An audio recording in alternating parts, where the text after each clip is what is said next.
سبحانك لا علم لنا إلا ما علمتنا إنك أنت العليم الحكيم اللهم إني أعوذ بك من شر لساني وشر سمعي وشر بصري وشر مني আলহামদুলিল্লাহ মহান রব্বুল আলামিনের দরবারে লাখ কোটি শুকরিয়া যে আল্লাহ পাক রব্বুল আলামিন আমাদেরকে সুস্থ অবস্থায় মসজিদের মধ্যে জুমার নামাজ আদায় করার উদ্দেশ্যে সবার আগে আসার বসার তৌফিক দান করেছেন। সেজন্য আমরা সবাই দিল থেকে শুকরিয়া আদায় করে বলি আলহামদুলিল্লাহ। গত জুমায় আমরা নামাজ সম্পর্কে কিছু আলোচনা করেছিলাম। নামাজ একটা ইসলামে গুরুত্বপূর্ণ ইবাদত। ইমানের পরে স্থান হইল নামাজ। একজন মুসলমানের উপর 5 ওয়াক্ত নামাজ এটা ফরজ। নারী পুরুষ সকলের উপরই ফরজ। ইসলামের বুনিয়াদ 5টি। 5টির মধ্যে একটা হলো নামাজ। নামাজ ইসলামের একটা অন্যতম ভিত্তি। এই জন্যে 3টে আমল এমন, 3টে আমল প্রত্যেকের জন্যই ফরজ।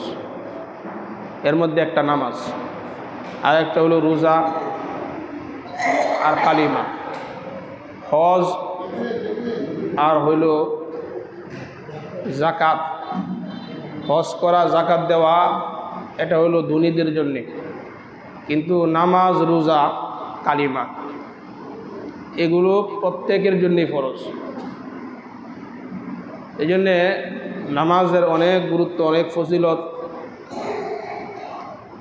নামাজ পরিত্যাগ করা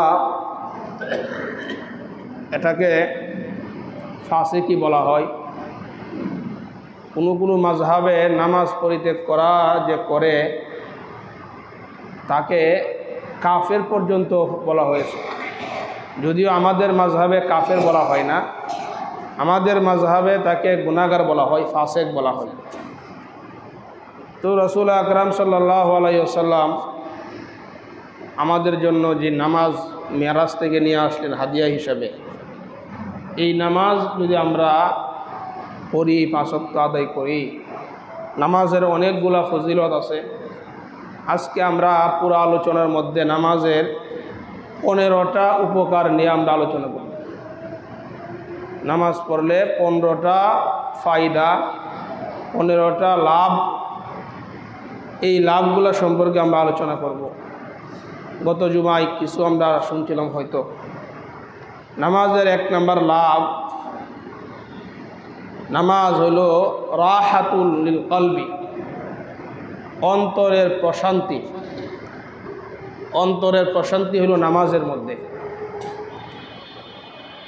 আমাদের অন্তরের মধ্যে পেরেশানি আছে, আমাদের অন্তরের মধ্যে চিন্তা থাকে, তো নামাজের মধ্যে আল্লাহ তাআলা অন্তরের রাহাত রাখছেন, অন্তরের প্রশান্তি রাখছেন। আবু দাউদ শরীফের 4986 নম্বর হাদিস। এই হাদিসের মধ্যে রাসূল আকরাম সাল্লাল্লাহু আলাইহি ওয়াসাল্লামের সাহাবা উনি বলেন, ইনতলাকতু আনা ওয়া আবি ইলা সিহরিল্লানা মিনাল আনসার। নবীর সাহাবী বলেন, আমি আমার পিতাকে নিয়ে আমার আনসারি শ্বশুর বাড়িতে গেলাম। নাউদুহু, আমার শ্বশুর অসুস্থ, তাকে দেখার জন্য গেলাম। যাওয়ার পরে আমরা সুস্থরা তার কাছে বসা। ফাহাজারাতিস সালাহ, এমন সময় নামাজের সময় হয়ে যায়। নামাজের সময় হয়ে যাওয়ার পর আমার শ্বশুর পরিবারের কাউকে বললেন, ইতুনি বি উযুইন, ওযুর পানি নিয়ে আসো, আমি ওযু কইরা নামাজ আদায় করতে চাই। ফাআনকারনা যালিকা আলাই, আমরা তাকে বললাম, নামাজ আপনি একটু পরেও তো পড়তে পারবেন, আপনি অসুস্থ মানুষ। সাহাবী জবাব দিলেন, নামাজের সময় হয়ে গেছে, আমি বিলম্ব কেন করব? আমি নবীকে বলতে শুনছি, সামি'তু রাসূলুল্লাহি সাল্লাল্লাহু আলাইহি ওয়াসাল্লাম ইয়াকুল কুম ইয়া বিলাল ফারিহনা বিস-সালাহ। সাহাবী বললেন, আমি আল্লাহর নবীকে বলতে শুনলাম, আল্লাহর নবী হযরতে বেলালকে বলছেন, বিলাল আজান দাও, ইকামত দাও, আজান ইকামতের মাধ্যমে নামাজের ব্যবস্থা করো, নামাজের মাধ্যমে আমি প্রশান্তি লাভ করতে চাই। লাল্লি মুসল্লিয়া ফাস্তারিহা, নামাজ পড়া আমি প্রশান্তি লাভ করতে চাই। তো নামাজের মধ্যে প্রশান্তি, নবীজি সাল্লাল্লাহু আলাইহি ওয়াসাল্লাম নামাজের মাধ্যমে উনি প্রশান্তি লাভ করতেন। সাহাবায়ে কেরাম নামাজের মাধ্যমে প্রশান্তি লাভ করতেন। এই জন্যে নামাজ অন্তরের প্রশান্তি, রাহাতুল লিল কলব। মনোযোগ সহকারে আপনি নামাজ পড়বেন, দেখবেন নামাজের মধ্যে একটা শান্তি আছে, প্রশান্তি আছে। নামাজের 2 নম্বর উপকারিতা, নামাজ আমাদের বিভিন্ন রকমের চিন্তা পেরেশানি থেকে মুক্তির কারণ হলো নামাজ, মুক্তির একটা মাধ্যম নামাজ। আমাদের যখনই কোনো চিন্তা পেরেশানি আসে তখনই 2 রাকাত নামাজ পড়িয়া 4 রাকাত নামাজ পড়িয়া আল্লাহর কাছে প্রথমেই বলা যে আল্লাহ তাআলা আমার এই পেরেশানি দূর করে দেন। কারণ নবীজির একটা আমল, নবীজি সাল্লাল্লাহু আলাইহি ওয়াসাল্লাম ওনার জিন্দিগিতে এই আমল করে আমাদেরকে শিখায় গেছেন। নবীজির যখন কোনো পেরেশানি আসতো, কোনো চিন্তার সম্মুখীন হইতেন, তখন নবীজি নামাজ পড়তেন। এটা আবু দাউদ শরীফের 1319 নম্বর হাদিসের মধ্যে নবীজি সাল্লাল্লাহু আলাইহি ওয়াসাল্লাম বলেন, কানান নবী সাল্লাল্লাহু আলাইহি ওয়াসাল্লাম ইজা হাজাবাহু আমরুন সাল্লাহ। আল্লাহর নবীর যখন কোনো চিন্তা পেরেশানি আসতো, নবী সাথে সাথে নামাজের মধ্যে দাঁড়ায় যাইতেন। অন্য রাওয়ায়াতে ফাজা ইলাস সালাহ, নবীজি নামাজের দিকে দৌড়ায় যাইতেন, নামাজ পড়তেন। তো হাদিসের মাধ্যমে আমরা জানলাম আমাদের পেরেশানি যখন আসবে, পেরেশানি আসলে প্রথমে আল্লাহর কাছে 2 রাকাত নামাজ পড়া, 4 রাকাত নামাজ পড়ে আল্লাহর কাছে বলা। অসুস্থ হয়ে গেছে, যে কোনো পেরেশানি, যে কোনো চিন্তার কারণ, আল্লাহর কাছে 2 রাকাত নামাজ পড়া প্রথমে আল্লাহর কাছে বলা, তারপরে আমরা তদবির করা। এটা নামাজের 2 নম্বর কথা বললাম। নামাজের ব্যাপারে 3 নম্বর কথা, নামাজের ফজিলতের 3 নম্বর কথা, নামাজ এটা হলো নূর। নামাজ যে পড়বে, যদি কোনো সুন্দর মানুষ নামাজ পড়ে আল্লাহ তাআলা তাকে আরও সুন্দর বানিয়ে দেবে। কালো মানুষ নামাজ পড়লে আল্লাহ তাআলা তাকে তার চেহারায় নূর দিবেন, তাকে সুন্দর বানিয়ে দিবেন। তো এটা হাদিসের মধ্যে আসছে, মুসলিম শরীফের 422 নম্বর হাদিস। এই হাদিসের মধ্যে নবীজি সাল্লাল্লাহু আলাইহি ওয়াসাল্লাম বলেন, আল হায়াউ শুবাতুম মিনাল ঈমান। ক্বালা রাসূলুল্লাহি সাল্লাল্লাহু আলাইহি ওয়াসাল্লাম আত-তুহুরু শাতরুল ঈমান। আলহামদুলিল্লাহি তামলাউল মিজান ওয়া সুবহানাল্লাহি ওয়ালহামদুলিল্লাহি তামলাআনে মা বাইনাস সামাওয়াতি ওয়াল আরদ। আস-সালাতু নূরুন। নবীজি বলেন পবিত্রতা ঈমানের অঙ্গ। আলহামদুলিল্লাহি তামলাউল মিজান। নবীজি বলেন যে ব্যক্তি একবার আলহামদুলিল্লাহ বলে আল্লাহ তাআলা তার মিজানের পাল্লাটা নেকি দ্বারা পরিপূর্ণ করে দেন। একবার আলহামদুলিল্লাহ বললে মিজানের পাল্লাটা নেকি দ্বারা পরিপূর্ণ হয়ে যায়। ওয়া সুবহানাল্লাহি ওয়ালহামদুলিল্লাহি তামলাআনে মা বাইনাস সামাওয়াতি ওয়াল আরদ। সুবহানাল্লাহ, আলহামদুলিল্লাহ বললে আসমান জমিনের যে ফাঁকা জায়গা, এই জায়গাটা নেকি দ্বারা পরিপূর্ণ হয়ে যায়। সুবহানাল্লাহ, আলহামদুলিল্লাহ বললে তামলাআনে মা বাইনাস সামাওয়াতি ওয়াল আরদ, আসমান জমিনের যে ফাঁকা জায়গা এটা নেকি দ্বারা পরিপূর্ণ হয়ে যায়। এরপর নবীজি বলেন আস-সালাতু নূরুন। নামাজ হলো নূর। নামাজ নূর, নামাজ আলো।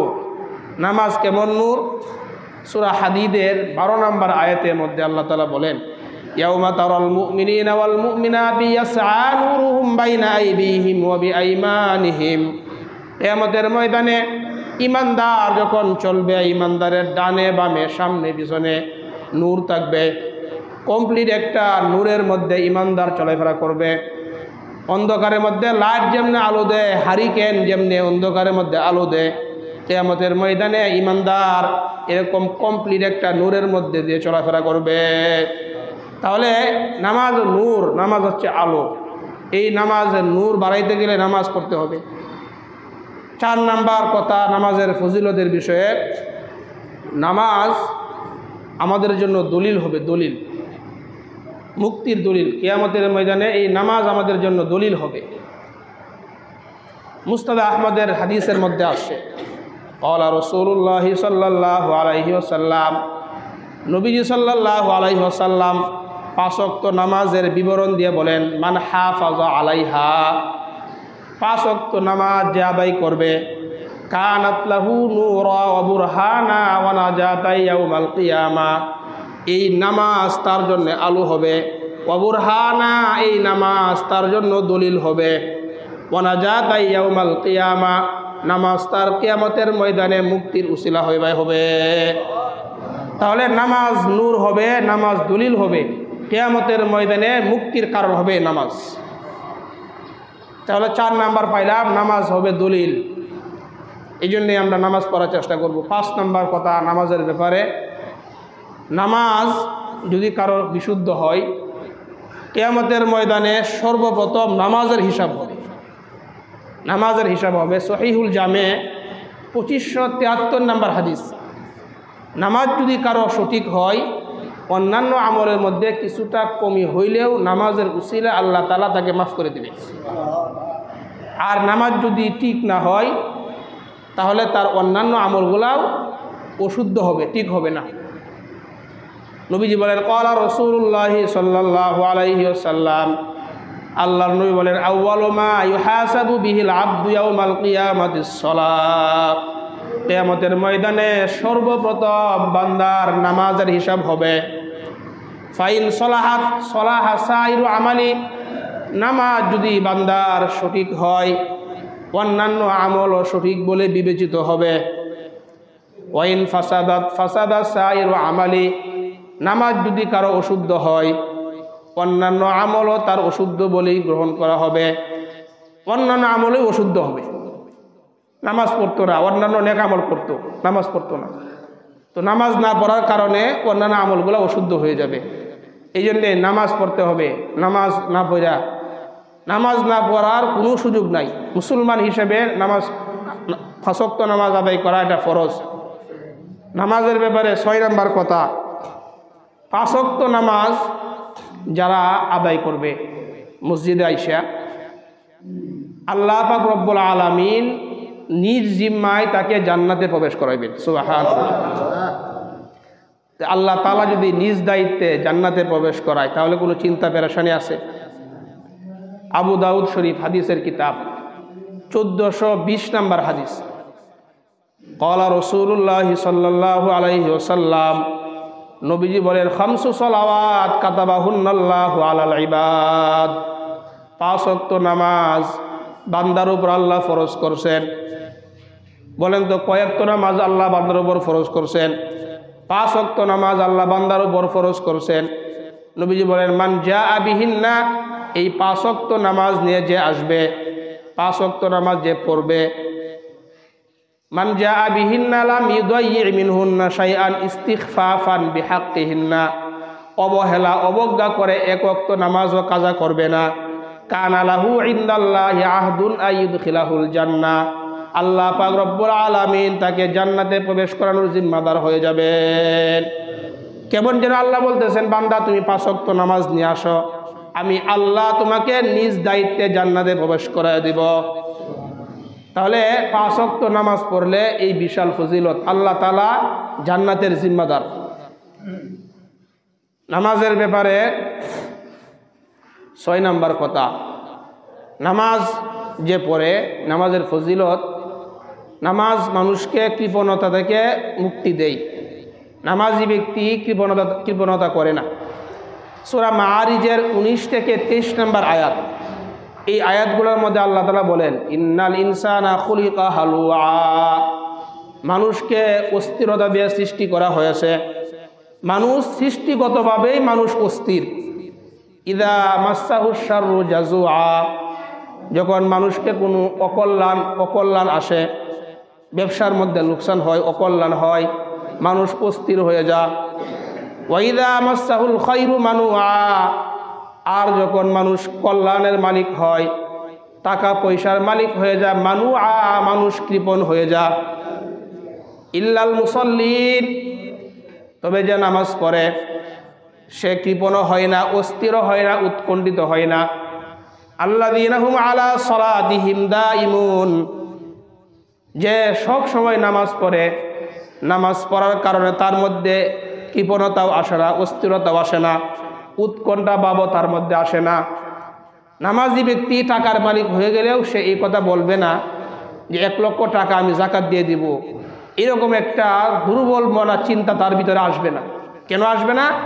নামাজ পড়ার কারণে তার ভিতরে এটা আসবে যে আল্লাহ তাআলা আমাকে মাল দিছেন, এখান থেকে আমি যাকাত দিব, যাকাত ফরজ করছেন, তো আল্লাহ মাল দিছেন, আল্লাহর রাস্তায় যাকাত দিব, তো আমার অসুবিধা কোথায়?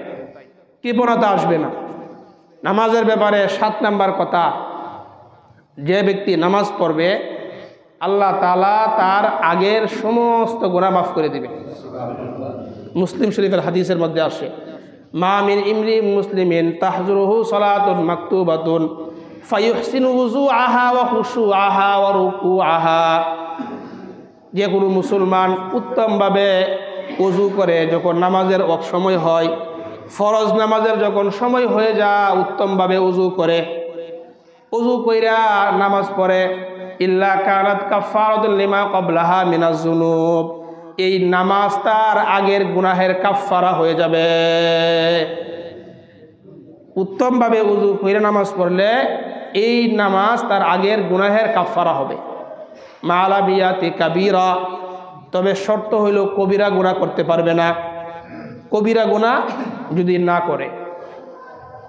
আরেক হাদিসের মধ্যে আসে, উসমান রাদিয়াল্লাহু তাআলা আনহু উনি বলেন, মা মিন লা ইয়াতাওয়াজ্জা রাজুলুন মুসলিমুন ফায়ুহসিনু ওযুআহা ওয়া খুশুআহা, যে কোনো মুসলমান উত্তমভাবে ওযু কইরা নামাজ পড়ে, এই নামাজ ইল্লা কানাত বাইনাহু ওয়া বাইনাস সালাতিল্লাতি তালিহা ইল্লা গফারাল্লাহু বাইনাহু ওয়া বাইনাস সালাতিল্লাতি তালিহা, এই নামাজ তার এবং তার আগের যত গুনাহ, এই নামাজের উসিলায় আল্লাহ তার আগের নামাজ পড়বে, নামাজ পড়ার সাথে সাথে আল্লাহ তার আগের সমস্ত গুনাহ মাফ করে দিবেন। নামাজ পড়ার সাথে সাথে আগের সব গুনাহ মাফ, তবে শর্ত হলো কবিরা গুনাহ করা যাবে না। কবিরা গুনাহ কি? বুখারী শরীফের হাদিসের মধ্যে আসছে, সুইলান নবী সাল্লাল্লাহু আলাইহি ওয়াসাল্লাম আনিল কাবায়ের, আল্লাহর নবীকে কবিরা গুনাহ সম্পর্কে জিজ্ঞাসা করা হলো, হুজুর কবিরা গুনাহ কি? ক্বালা, নবীজি বললেন, আল কাবাইরু আল ইশরাকু বিল্লাহ, কবিরা গুনাহ হইল 1 নাম্বার আল্লাহর সাথে শিরিক করা, আল্লাহর সাথে শিরিক করা কবিরা গুনাহ। তাহলে আল্লাহর সাথে শিরিক করলে আল্লাহ মাফ করবেন না। 2 নাম্বার ওয়া উকুকুল ওয়ালিদাইন, পিতামাতার নাফরমানি করা কবিরা গুনাহ। 3 নাম্বার ওয়া কাতলুন নাফসি, অন্যায়ভাবে হত্যা করা কবিরা গুনাহ। 4 নাম্বার ওয়া শাহাদাতু যুর, মিথ্যা সাক্ষ্য দেওয়া কবিরা গুনাহ। 5 নাম্বার ওয়াল ইয়ামিনুল গামুস, মিথ্যা কসম খাওয়া, মিথ্যা কসম খাওয়া এটাও কবিরা গুনাহ। তাহলে নামাজ পড়লে আগের গুনাহ মাফ, তবে কবিরা গুনাহ করলে তওবা করতে হবে, তওবা না করলে কবিরা গুনাহ মাফ হয় না। বড় বড় গুনাহ, কবিরা গুনাহ বড় বড় গুনাহ। 1 নাম্বার আল্লাহর সাথে শিরিক করা, 2 নাম্বার পিতামাতার নাফরমানি করা, 3 নাম্বার অন্যায়ভাবে হত্যা করা, মিথ্যা সাক্ষ্য দেওয়া, মিথ্যা কসম খাওয়া, এই সমস্ত বড় বড় কবিরা গুনাহ থেকে আল্লাহ পাক আমাদেরকে হেফাজত করেন। এখন একটা হাদিস বলবো, যে হাদিসটি আমি গত জুমায় বলছিলাম, সংক্ষেপে বলে যাব। বড় বড় কয়েকটা গুনাহ, বড় বড় 7টা গুনাহ, যেই 7টা হলো গুনাহ, পরে হলো আরও 3টা, মোট হলো 10টা। মুসনাদ আহমদের 22,075 নম্বর হাদিস, নবীর সাহাবার নাম মুআজ ইবনে জাবাল। এই মুআজ ইবনে জাবালকে নবীজি সাল্লাল্লাহু আলাইহি ওয়াসাল্লাম 10টা কথা বলছেন। এই 10টা কথা আমরা আরও অনেকবার হয়তো শুনছি। এই 10টা কথা মনে রাখার মতো, আমল করার মতো 10টা কথা। মুআজ ইবনে জাবাল বলেন, আউসানি রাসূলুল্লাহ সাল্লাল্লাহু আলাইহি ওয়াসাল্লাম বিআশারি কালিমাত, আল্লাহর নবী আমাকে 10টা বিষয়ে ওসিয়ত করছেন। 10টা বিষয়ে ওসিয়ত করছেন। 1 নাম্বার, লা তুশরিক বিল্লাহি শাইআ ওয়া ইন কুতিলতা ওয়া হুররিকতা। 1 নাম্বার বলছেন, মুআজ তুমি আল্লাহর সাথে শিরিক করবা না, আল্লাহর সাথে কাউকে শরিক করবা না। যদিও তোমাকে হত্যা করা হয়, যদিও তোমাকে আগুনে নিক্ষেপ করা হয়, তবুও তুমি আল্লাহর সাথে কাউকে শরিক করবা না।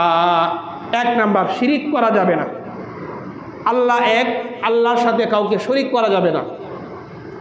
2 নাম্বার, ওয়ালা তাওকান্না ওয়ালিদাইক ওয়া ইন আমারাকা আলা আন তাখরুজা মিন আহলিকা ওয়া মালিকা। মুআজ তুমি তোমার পিতামাতার নাফরমানি করবা না, যদিও তারা তোমাকে তোমার সম্পত্তি থেকে ত্যায্য করে। যদি মা বাবা তোমাকে বলে তোকে সম্পদ দিব না, ঘর বাড়ি দিব না, এরকম যদিও বলে, তবুও তুমি তোমার পিতামাতার নাফরমানি করবা না। 2 নাম্বার। 3 নাম্বার, ইচ্ছাকৃতভাবে 1 ওয়াক্ত নামাজ কাজা করবা না। ওয়ালা তাতরুকান্না সলাতান মাকতুবাতান মুতাআম্মিদান। মুআজ তুমি ইচ্ছাকৃত 1 ওয়াক্ত নামাজও কাজা করবা না। ফাইন্না মান তারাকা সলাতান মাকতুবাতান মুতাআম্মিদান ফাকাদ বারিআত মিনহু জিম্মাতুল্লাহ। নবীজি বলেন, ইচ্ছাকৃত 1 ওয়াক্ত নামাজ যে ছেড়ে দেয়, তার থেকে আল্লাহর জিম্মা উঠে যায়, তার ব্যাপারে আল্লাহর কোনো জিম্মাদারি নাই।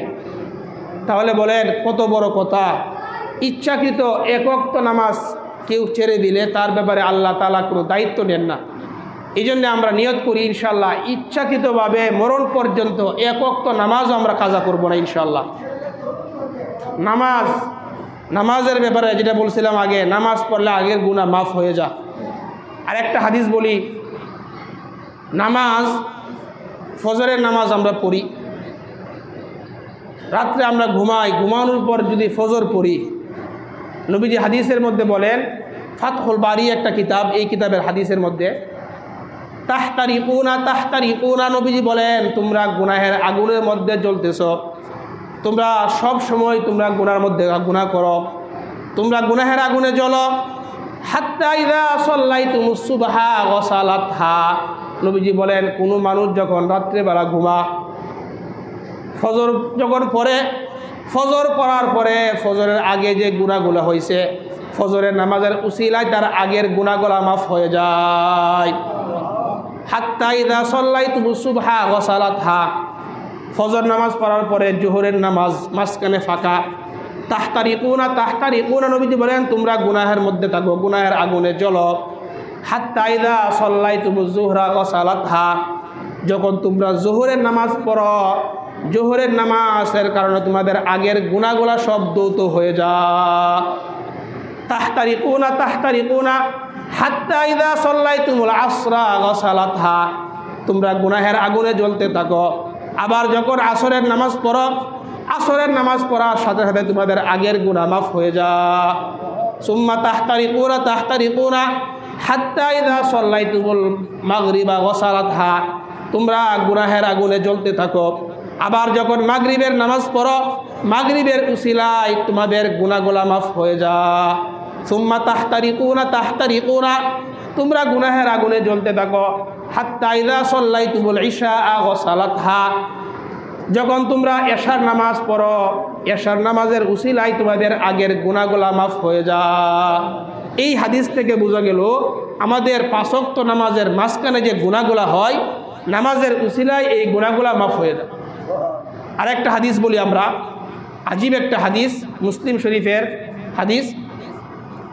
নবীজি বলেন, খামসু সলাওয়াত, as-salawatul khamsu wal jumu'atu ilal jumu'ati wa ramazanu ila ramazan mukaffiratun lima bainahunna। নবীজি বলেন 5 ওয়াক্ত নামাজ, 5 ওয়াক্ত নামাজ তার মধ্যবর্তী সময়ের জন্য গুনাহের কাফফারা হয়ে যায়। as-salawatul khamsu wal jumu'atu ilal jumu'ah। 5 ওয়াক্ত নামাজ, এই দেখেন 5 ওয়াক্ত নামাজ ফাঁকা, নামাজ ফাঁকা, নামাজ ফাঁকা, নামাজ ফাঁকা। এই নামাজের মাঝখানে যে ফাঁকা জায়গাটুকু, এই ফাঁকা সময় যদি গুনাহ হয়, এই 5 ওয়াক্ত নামাজের উসিলায় তার এই গুনাহগুলো মাফ হয়ে যাবে। এখন আপনি 5 ওয়াক্ত নামাজ পড়লেন, নামাজও পড়েন, অন্যান্য আমলও করেন, জুমার নামাজ পড়েন, ওয়াল জুমাতু ইলাল জুমা। এক জুমার নামাজ, আজকে জুমার নামাজ পড়লেন, আগামী জুমা পর্যন্ত, এই যে মাঝখানে যদি আরও কিছু গুনাহ বাকি থাকে, এই জুমার নামাজের উসিলায় তার গুনাহগুলো মাফ হয়ে যাবে।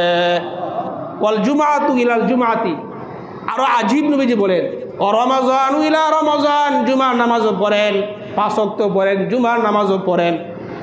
এরপরেও আপনার আমল নামায় যদি কিছু গুনাহ থাকে, রমজান এসে যায়, রমজান মাস, ও রমাজান ইলা রমাজান, রমজানের রোজাগুলো যদি কেউ রাখে, এই রমজানের উসিলায় তার মধ্যবর্তী সময়ের যত গুনাহ, এই গুনাহগুলো আল্লাহ মাফ করে দিবেন। তাহলে আমাদের গুনাহ মাফ করার জন্য কত সুযোগ। মুকাফফিরাতুল লিমা বাইনাহুন্না, 5 ওয়াক্ত নামাজ মধ্যবর্তী সময়ের গুনাহের কাফফারা। জুমার নামাজ এক জুমা থেকে আরেক জুমা পর্যন্ত, মধ্যখানে কিছু গুনাহের কাফফারা। রমজান এক রমজান থেকে আরেক রমজান পর্যন্ত যদি কিছু গুনাহ বাকি থাকে, রমজানের উসিলায় আল্লাহ তাআলা এই গুনাহগুলো মাফ করে দিবেন। তাহলে কত ফজিলত। আল্লাহ তাআলা তো এই বান্দাকে মাফ করার বাহানা খুঁজতেছে। আরেকটা ফজিলত বলি নামাজের, নামাজ পড়লে যে গুনাহ মাফ হয়, নামাজ পড়লে যে নেকি, কি পরিমাণ নেকি হয়, আরেকটা ফজিলত বলি। হাদিসের কিতাব মুসলিম শরীফের হাদিস 656 নম্বর হাদিসের মধ্যে নবীজি বলেন, ক্বালা রাসূলুল্লাহ সাল্লাল্লাহু আলাইহি ওয়াসাল্লাম, মান সাল্লাল ইশা ফি জামাআ ফাকান্নামা ক্বামা নিসফাল লাইল, ওয়া মান সাল্লা সুবহা ফি জামাআ ফাকান্নামা সাল্লাল লাইলা কুল্লাহ। নবীজি বলেন, যে ব্যক্তি এশার নামাজ জামাতে আদায় করে, এশার নামাজ জামাতে পড়া মানুষ ঘুমায়া গেল, নবীজি বলেন আমার কোনো উম্মত এশার নামাজ জামাতে পড়া ঘুমায়া গেলে ঘুমায়া অর্ধেক রাত নামাজ পড়ার নেকি সে লাভ করল। মান সাল্লাল ইশা ফি জামাআ ফাকান্নামা ক্বামা নিসফাল লাইল, অর্ধেক রাত দাঁড়ায় নামাজ পড়লে যেই নেকি, এই নেকি পাওয়া গেল। ঘুম থেকে উঠলেন, ওয়ামান সাল্লা সুবহা ফি জামাআ, ঘুম থেকে উঠে যদি ফজর নামাজটা পড়তে পারেন, ফাকান্নামা সাল্লাল লাইলা কুল্লাহ, নবীজি বলেন যেন সে সারা রাত দাঁড়ায় নামাজ পড়ল। সারা রাত দাঁড়ায় নামাজ পড়লে যেই নেকি, এশা এবং ফজর নামাজ জামাতে পড়লে এই নেকি। বলেন সুবহানাল্লাহ। তাহলে বলেন নামাজ পড়লে এত ফজিলত, নামাজ পড়লে আগের গুনাহ মাফ, নামাজ পড়লে সারা রাত নামাজ পড়ার নেকি, আর নামাজ পরিত্যাগ করলে আল্লাহ তাআলা জিম্মাদারি উঠে যা, আল্লাহ তার ব্যাপারে কোনো দায়িত্ব নেন না। 3 নাম্বার বললাম নামাজ পরিত্যাগ করবা না। 4 নাম্বার, ওয়ালা তাশরাবান্না খামরা ফাইন্নাহু রাসু কুল্লি ফাহিশা, মদ পান করবা না, কারণ মদ সমস্ত অশ্লীলতার মূল। 5 নাম্বার, ওয়া ইয়াকা ওয়াল মাসিয়া ফাইন্না বিল মাসিয়াতি হাল্লা সাখাতুল্লাহ, বলে মুআজ তুমি আল্লাহর নাফরমানি করবা না, আল্লাহর নাফরমানির কারণে জমিনের মধ্যে আল্লাহর গজব নেমে আসে। নাফরমানির কারণে জমিনের মধ্যে আল্লাহর আযাব গজব আসে। এখন আমি 5টা বড় নাফরমানির কথা বলবো, 5টা বড় নাফরমানির কারণে বড় বড় আযাব গজব আসে। ইবনে মাজাহ হাদিসের কিতাব, এই কিতাবের 4019 নম্বর হাদিস। এখানে নবীজি 5টা অপরাধের কথা বলছেন, যেই 5টা বড় অপরাধ যখন দুনিয়াতে ঘটবে আল্লাহ তাআলা বড় বড় আযাবও দিবেন। ক্বালা রাসূলুল্লাহ সাল্লাল্লাহু আলাইহি ওয়াসাল্লাম, নবীজি বলেন, লাম তাজহারিল ফাহিশাতু ফি কওমিন কাত্তু হাত্তা ইউলিনু বিহা ইল্লা ফাশা ফীহিমুত তাউর ওয়াল আউজাউল্লাতী লাম তাকুন মাযাত ফি আসলাফিহিমুল লাযিনা মাযাউ। 1 নাম্বার, নবীজি বলেন যেই সম্প্রদায়ের মধ্যে, যেই এলাকার মধ্যে মানুষ যখন প্রকাশ্যে এলান দিয়া গুনাহ করবে, মাইক দিয়া এলান দিয়া যখন মানুষ গুনাহ করবে, ইল্লা ফাশা ফীহিমুত তাউন ওয়াল আউজাউল্লাতী লাম তাকুন মাযাত ফি আসলাফিহিমুল লাযিনা মাযাউ, আল্লাহ তাআলা ওই সম্প্রদায়কে এমন আযাব দিবেন, এমন গজব দিবেন, যে আযাব গজবের নাম অতীতের উম্মত শুনেই নাই। তাহলে প্রকাশ্যে যখন এলান দিয়ে গুনাহ হবে, প্রকাশ্যে যখন ঘোষণা করে গুনাহ হবে, আল্লাহ তাআলা এমন গজব দিবেন যেই গজবের নাম আমরা আগে শুনি নাই। করোনা ভাইরাস, এরকম যত গজব আছে, সিডর, আইলা, নাইলা, এই জাতীয় নাম আমরা আগে শুনি নাই। তো বলেন আমাদের গুনাহ, প্রকাশ্যে গুনাহের কারণে এই আযাবগুলো হয়। এই জন্য আমরা বলি রাষ্ট্রীয়ভাবে আইন করা উচিত, প্রকাশ্যে গুনাহ বন্ধ করার জন্যে। এটা রাষ্ট্রের দায়িত্ব, রাষ্ট্রীয়ভাবে প্রকাশ্যে যাতে গুনাহ না হয়, যাতে এই দেশটা হেফাজত থাকে, মানুষ যাতে হেফাজত থাকে, দুনিয়া যাতে আল্লাহর গজব থেকে মুক্তি পায়, এই জন্যে প্রত্যেকটা রাষ্ট্রপ্রধানের এটা দায়িত্ব, প্রকাশ্যে গুনাহগুলা বন্ধ করা, এটা তাদের উপর দায়িত্ব পড়ে। এই জন্যে 1 নাম্বার গুনাহ, প্রকাশ্যে গুনাহ হবে, আল্লাহ আযাব আসবে, ব্যাপক আযাব, এমন আযাব যে আযাবের নাম আগে কেউ শুনে নাই। অপেক্ষা করেন, দেখেন করোনা ভাইরাসের সময় সারা দুনিয়া নিস্তব্ধ হয়ে গেছে, কোনো অপরাধ নাই। যখনই গজব চলে গেছে আবার দুনিয়া অপরাধের খেলা শুরু হয়ে গেছে। সামনে যে কোন গজব আসে আল্লাহই ভালো জানে। 2 নাম্বার ওয়ালাম ইয়ামনাউ যাকাত আমওয়ালিহিম ওয়ালাম ইয়ানকুসুল আমওয়াল। 2 নাম্বার কথা, 2 নাম্বার বড় অপরাধ, যেই সম্প্রদায়, যেই দেশের মানুষগুলা ওয়ালাম ইয়ানকুসুল মিকিয়াল ওয়াল মিজান, যেই দেশের মানুষ ওজনে এবং পরিমাপে কম দিবে, ইল্লা উখিযু বিসসিনিন ওয়া শিদ্দাতিল মাউনা ওয়া জাউরিস সুলতানি আলাইহিম, আল্লাহ পাক তাদেরকে 3টা আযাব দিবেন। 1 নাম্বার তাদেরকে আল্লাহ খাদ্য সংকট দিবেন, 2 নাম্বার অর্থ সংকট, 3 নাম্বার আল্লাহ তাদের উপর জালেম শাসক চাপায় দিবেন। মানুষ যখন ওজনে পরিমাপে কম দিবে তখন তাদের এই 3টা আযাব, খাদ্য সংকট, অর্থ সংকট, তাদের উপর আল্লাহ তাআলা জালেম শাসক চাপায় দিবে যে তাদেরকে জুলুম করবে। এই জন্য আমরা যদি ভালো হয়ে যাই আমাদের শাসক ভালো হয়ে যাবে, আমরা নষ্ট হয়ে গেলে আল্লাহ তাআলাও আমাদের সাথে এরকম মুআমালা করবেন, জালেম শাসক চাপায় দিবেন। 3 নাম্বার বড় অপরাধ ওয়ালাম ইয়ামনাউ যাকাত আমওয়ালিহিম ইল্লা মুনিউল কতরা মিনাস সামা, যেই দেশের মানুষগুলা যাকাত দিবে না আল্লাহ পাক তাদের উপর থেকে রহমতের বৃষ্টি বন্ধ করে দিবেন। মানুষ যখন যাকাত দিবে না, সম্পদশালী অর্থবিত্ত টাকাওয়ালা মানুষ যখন যাকাত দিবে না আল্লাহ তাআলা রহমতের বৃষ্টি বন্ধ করে দিবেন। 4 নাম্বার ওয়ালাম ইয়ানকুদু আহদাল্লাহি ওয়া আহদা রাসূলি ইল্লা সাল্লাতাল্লাহু আলাইহিম আদুওয়াম মিন গায়রিহিম, যেই মানুষগুলা আল্লাহর রাসূলের ওয়াদা ভঙ্গ করবে আল্লাহ তাআলা তাদের উপর ইল্লা সাল্লাতাল্লাহু আলাইহিম আদুওয়াম মিন গায়রিহিম, তাদের উপর বিনদেশী শত্রু আল্লাহ চাপায়া দিবেন।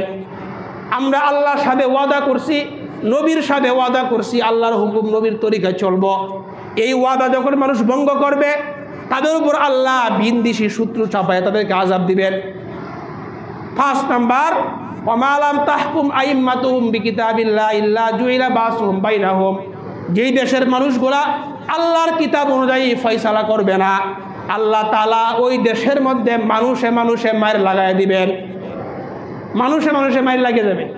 এই হইল 5টা বড় অপরাধ।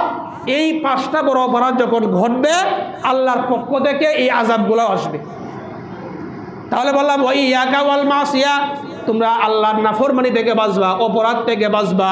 ফাইন্না বিল মাসিয়াতি হাল্লা সাখাতুল্লাহ, নাফরমানির কারণে আল্লাহর আযাব গজব দুনিয়ার মধ্যে নেমে আসে। 6 নাম্বার ওই ইয়াকা ওয়াল ফিরার মিনাজ জাহাফ ওয়াইন হালাকান নাস, যদি কখনো যুদ্ধ ফরজ হয় আর যদি তুমি যুদ্ধের ময়দানে থাকো, যুদ্ধের ময়দান থেকে পলায়ন করবা না, যদিও সমস্ত মানুষ মারা যা, এটা কবিরা গুনাহ। যুদ্ধের ময়দান থেকে পলায়ন করা এটা কবিরা গুনাহ। 7 নাম্বার যদি ওয়াইদা আসাবান নাস মাউতুন ওয়া আন ফাসবুত, যদি কোনো মহামারী দেখা দেয়, যদি কোনো আল্লাহর গজব মহামারী কোনো এলাকার মধ্যে আসে আর তুমি যদি ওই এলাকার মধ্যে বসবাস করো তাহলে ওই এলাকা থেকে তুমি পলায়ন করবা না। দেখেন এই যে নিয়মটা, মহামারী দেখা দিলে ওই এলাকায় অবস্থান করা, অন্য জায়গায় না যাওয়া, এই নিয়মটাই তো আমরা যখন এই করোনা ভাইরাস আসছিল এই নিয়মটা তো আমরা দেখছি কি না, এই নিয়মটাই তো ছিল। লকডাউনের মাধ্যমে কি বলা হয়েছে যে এক এলাকার মানুষ অন্য এলাকায় যাইতে পারবে না। এই যে নিয়মটা, এই নিয়মটা আজকে থেকে 1400 বছর আগে নবীজি সাল্লাল্লাহু আলাইহি ওয়াসাল্লাম হাদিসের মধ্যে বলে গেছে। যদি এই হাদিসটা আমরা হুজুররা বলতাম তাহলে আপনারা মানতেন না। যখন এই নিয়মটা আমেরিকা বিশ্ব এই স্বাস্থ্য সংস্থা বলছে তখন আমরা সবাই এই নিয়মটাই মানছি যে অন্য এলাকায় যাওয়া যাবে না, অথচ এই নিয়মটাই ইসলামের বিধান, এই নিয়মটাই নবীজির নিয়ম। এটা হলো 7 নাম্বার। উনি এলাকায় যদি মহামারী দেখা দেয় ওই এলাকা থেকে পলায়ন করা যাবে না, ওই এলাকায় থাকতে হবে। বাকি 3টা কথা যেটা গত সপ্তাহে বলছিলাম, বাকি 3টা হইলো গুনাহ না, বাকি 3টা হইলো পরিবার নীতি। ইসলামে পরিবার নীতি নবীজি বলছেন তুমি তোমার পরিবারের ওয়ানফিক আলা ইয়ালিকা মিন তৌলিকা, পরিবারের উপর তোমার সামর্থ্য অনুযায়ী খরচ করবা। 2 নাম্বার ওয়ালা তারফা আনহুম আসাকা আদাবা, পরিবারের উপর থেকে তুমি তোমার শাসনের লাঠি উঠাইবা না। 3 নাম্বার ওয়াখিফহুম ফিল্লাহ, পরিবারকে আল্লাহর ব্যাপারে ভয় দেখাইবা। এই 3টা হলো পরিবারের কাজ, যে পরিবার কর্তা যিনি হবে তার কাজ। কারণ আমরা যারা পরিবার কর্তা আমরা প্রত্যেকে জিম্মাদার। আলা কুল্লুকুম রাঈন ওয়া কুল্লুকুম মাসউলুন আন রাইয়াতিহি, হাদিসের মধ্যে নবীজি বলেন তোমরা সবাই জিম্মাদার আর তোমাদেরকে তোমাদের জিম্মাদারি সম্পর্কে জিজ্ঞাসা করা হবে। তাহলে কই আসলে মনে আছে নামাজের 8 নাম্বার ফজিলতের কথা বলছিলাম, নামাজ পড়লে আগের গুনাহ মাফ। নামাজ পড়লে আগের গুনাহ মাফ। ওইখান থেকে আমরা আরও কিছু কথা শুনলাম। নামাজের 9 নাম্বার কথা, নামাজ পড়লে আল্লাহ তাআলা মর্যাদা বৃদ্ধি করে দিবেন। যে ব্যক্তি নামাজ পড়বে আল্লাহ তাআলা তার মর্যাদা আরও বৃদ্ধি করে দিবেন। মুসলিম শরীফের 488 নম্বর হাদিস, নবীজি সাল্লাল্লাহু আলাইহি ওয়াসাল্লাম বলেন আলাইকা বিকাসরাতিস সুজুদ, তুমি তোমার নিজের উপর বেশি বেশি সেজদাকে আবশ্যক করো, মানে তুমি নামাজ পড়ো। ফাইন্নাকা লা তাসজুদু লিল্লাহি সাজদা ইল্লা রাফাকাল্লাহু বিহা দারাজা ওয়া হুত্তা আনহা বিহা খতিয়া। কারণ তুমি যদি সেজদা করো এই সেজদা তোমার মর্যাদা উঁচু করে দিবে এবং তোমার গুনাহগুলা মিটাইয়া দিবে। এক প্রতি সেজদায় তোমার মর্তবা বুলন্দ হবে এবং তোমার গুনাহ মাফ হবে। এখন আসেন আরেকটা হাদিস আমরা শুনবো, মুসলিম শরীফের 481 নম্বর হাদিস। নবীজির সাহাবাকে নবীজি জিজ্ঞাসা করলেন, নবীজির এক সাহাবা নবীজির খেদমত করলেন, নবীজির ওযুর পানি নিয়ে আসলেন। নবীজি বললেন হে মিয়া সালনি, আমার কাছে কিছু চাও আমি তোমাকে দিব। ওই সাহাবী বলে ইয়া রাসূলুল্লাহ ইন্নী আসআলুকা মুরাফাকাতুকা ফিল জান্নাহ, হুজুর আমি আপনার কাছে আমি আপনার জান্নাতে আপনার প্রতিবেশী হইতে চাই, জান্নাতে আপনার কাছাকাছি থাকতে চাই। নবীজি আওয়া গায়রা যালিক, অন্য কিছু চাও, আরও কিছু চাও না? সাহাবী বলেন হুজুর এটাই আমি চাই, আমি জান্নাতে আপনার কাছে থাকতে চাই। নবীজি বললেন ফাইন্নি আলা যালিকা বিকাসরাতিস সুজুদ, তাহলে তুমি অধিক সেজদার মাধ্যমে আমাকে সাহায্য করো। কি বোঝা গেল? নামাজ যত বেশি পড়বে, নবীজি বললেন যে যত বেশি নামাজ পড়বে সে আমার জান্নাতে আমার তত বেশি কাছে থাকতে পারবে। সুবহানাল্লাহ। তার নামাজ পড়লে মর্যাদা বৃদ্ধি পাবে, নামাজ পড়লে নবীজির কাছাকাছি থাকা যাবে। নামাজের 10 নম্বর ফজিলত, যে ব্যক্তি নামাজ পড়ার জন্য আমরা যারা পায়ে হেঁটে মসজিদের মধ্যে আসে তাদের জন্য একটা ফজিলত, আবু দাউদ শরীফের 1407 নম্বর হাদিস। তার প্রতিটি কদমে একটা করে নেকি লাগা হয়। সুবহানাল্লাহ। প্রতি কদমে একটা গুনাহ মাফ করা হয়। ক্বালা রাসূলুল্লাহ সাল্লাল্লাহু আলাইহি ওয়াসাল্লাম, নবীজি বলেন মান খরাজা, যে ব্যক্তি তার ঘর থেকে বের হয় ওযু কইরা মসজিদের মধ্যে বের হয়, তার প্রতি কদমে কানাত খতওয়াতা, তার কদমটা 2টা ভাগ হবে। ইহদাহুমা একটা হইল তার গুনাহগুলা মাফ হবে, আর একটা হইল তার একটা নেকি হবে। প্রতি কদমে একটা গুনাহ মাফ, একটা নেকি। প্রতি কদমে একটা গুনাহ মাফ হবে, একটা নেকি হবে। এই জন্য আমরা যারা পায়ে হেঁটে মসজিদে আসি আমরা এই প্রতি কদমে একটা গুনাহ মাফ হবে, একটা নেকি হবে। নামাজের 11 নম্বর ফজিলত, বুখারী শরীফের 662 নম্বর হাদিস। এই হাদিসের মধ্যে আমরা যারা 5 ওয়াক্ত সকাল সন্ধ্যায় মসজিদে আসি, আমাদের জন্যে যখনই মসজিদে আসি তখনই জান্নাতে মেহমানদারির ব্যবস্থা হয়ে যায়। সুবহানাল্লাহ। ক্বালা রাসূলুল্লাহ সাল্লাল্লাহু আলাইহি ওয়াসাল্লাম, নবীজি বলেন মান গাদা ইলাল মসজিদি আও রাহা আ'আদাল্লাহু লাহু নুজুলাহু মিনাল জান্নাতি কুল্লামা গাদা আও রাহা। নবীজি বলেন যে ব্যক্তি সকাল সন্ধ্যায় মসজিদের মধ্যে আসে তার জন্য সকাল সন্ধ্যায় জান্নাতের মধ্যে মেহমানদারির ব্যবস্থা হয়ে যায়। তাহলে 5 ওয়াক্ত মসজিদে আসেন, 5 ওয়াক্তই আপনার জন্য জান্নাতে মেহমানদারির ব্যবস্থা হয়। সুবহানাল্লাহ। তাহলে বলেন নামাজ পড়ার দরকার আছে কি নাই? এখন আসেন, নামাজ পড়ার পরে মসজিদে বসে আপনি এমনি বসে আছেন, কিচ্ছু পড়ে না, এমনি বসে আছেন। বুখারী শরীফের 2119 নম্বর হাদিস। এই হাদিসের মধ্যে নবীজি বলেন এমনি বসে আছে তার জন্য ফেরেশতা 2টা দোয়া করে, 2 দোয়া করে। ওয়াল মালাইকাতু তুসাল্লি আলা মা দামা মুসাল্লাহুল্লাযী ইউসাল্লি ফিহি, ফেরেশতারা তার জন্য দোয়া করে মুসল্লি যখন তার জায়গায় বসে থাকে, ফেরেশতা তার জন্য দোয়া করে আল্লাহুম্মা সাল্লি আলাইহি আল্লাহুম্মা আরহামহু। ফেরেশতা বলে আল্লাহ এই বান্দার প্রতি আপনি শান্তি বর্ষণ করেন, এই বান্দার প্রতি আপনি রহমত বর্ষণ করেন, এ আল্লাহ এই বান্দার প্রতি আপনি দয়া করেন। এই 2টা দোয়া ফেরেশতা করতেই থাকে। নামাজ পড়ার পরে মসজিদে বসে থাকলে ফেরেশতারা এই দোয়াটা করে। সুবহানাল্লাহ। নামাজ পড়ার আরেকটা ফজিলত, যে ব্যক্তি ঘর থেকে নামাজ পড়ার জন্য বের হয় সে যেন বের হইয়া নামাজ পড়লো, ফাআজরুহু কাআজরিল হাজ্জিল মুহরাম, ইহরাম বাইদা হজ করতে গেলে যেই নেকি সে এইরকম নেকি লাভ করলো। বলেন সুবহানাল্লাহ। নামাজের সর্বশেষ ফজিলতের কথা এখন বলবো। আপনি নামাজের জন্য ঘর থেকে বের হয়ে আসলেন, বের হয়ে আপনি ঘরে যাওয়ার আগ পর্যন্ত যদি আপনি কোনো গুনাহের কাজ না করেন, তাহলে ঘরে যাওয়ার আগ পর্যন্ত আপনার আমল নামায় নামাজের নেকি লেখা হতে থাকে। কানাফি সলাবিন হাত্তা ইয়ারজিয়া, নবীজি বলেন কানাফি সলাবিন হাত্তা ইয়ারজিয়া, যে ব্যক্তি ঘর থেকে বের হইয়া ঘরে ফিরে আগ পর্যন্ত ওই ব্যক্তির আমল নামায় নামাজের সব লেখা হইতে থাকে।